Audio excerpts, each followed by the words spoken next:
Grace and peace to you. I'm Pastor Suzan Hawkinson. Hey, we're here almost at the beginning of Advent, which means that we're on a countdown for Christmas. And you might be wondering, how can I get closer to God and closer to the people I love in this season? Well, you're going to find here a few different spiritual practices that we want to introduce you to over the next several weeks. This first one that I'm going to talk about today is called Examen. And it is part of a spiritual practice that was introduced by Saint Ignatius. His whole idea of how do you take this day that's just happened to you and set yourself in it in God's presence. So here's a practice you can do at home by yourself, or you can do it with your family.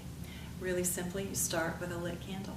Why a lit candle? It's just like the candle on our communion table at church, where we're remembering that God is present and with us. And then, simple steps of Examen. You simply are going to start with the very best thing that's happened to you today. The joyful thing, the exhilarating thing, the thing that made your heart leap for joy. That is the moment of consolation. You are consoled in your living by this thing that brought you joy.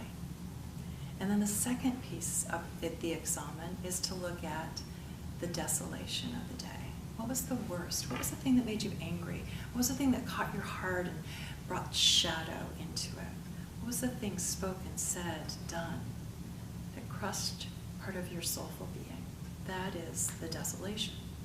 So holding these two things in the presence of God's light, we speak to each other, or we speak to God about these two things. Lord, this is the thing that I found the most joy in today. This is the thing that broke my heart.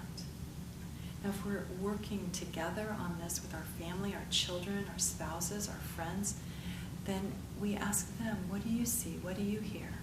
And then that person offers that consolation and that desolation in prayer. Lord, we lift up to you this wonderful thing that has happened, and we give you such gratitude. And Lord, we lift up this thing that was difficult, and we ask your help and your hope over the shadow. That's it. It's remembering the good and the bad, but not stopping there.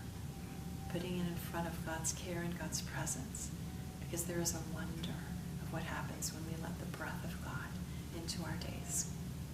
Hope your Advent is joyful and wakeful.